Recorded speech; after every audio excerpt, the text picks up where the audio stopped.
something pissed me off the other day. And you know what it is? Comment that's going to make me change the way I do all my freaking videos. Just one freaking dude. I'm not going to mention any names. You know what he told me? He told me, you need to be more critical, Jeff. You need to be more critical on your videos so that people can learn. I'm like, what are you talking about?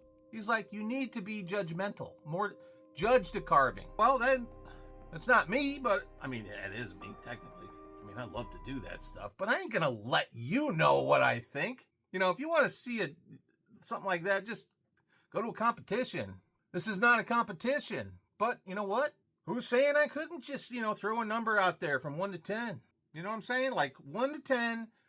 And you know what? If you don't like my number, let me know in the comment section. Let me know.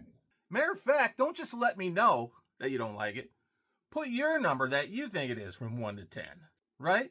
So Vlad carving is going to be carving a wolf and like two crows. And I'm going to lay it out.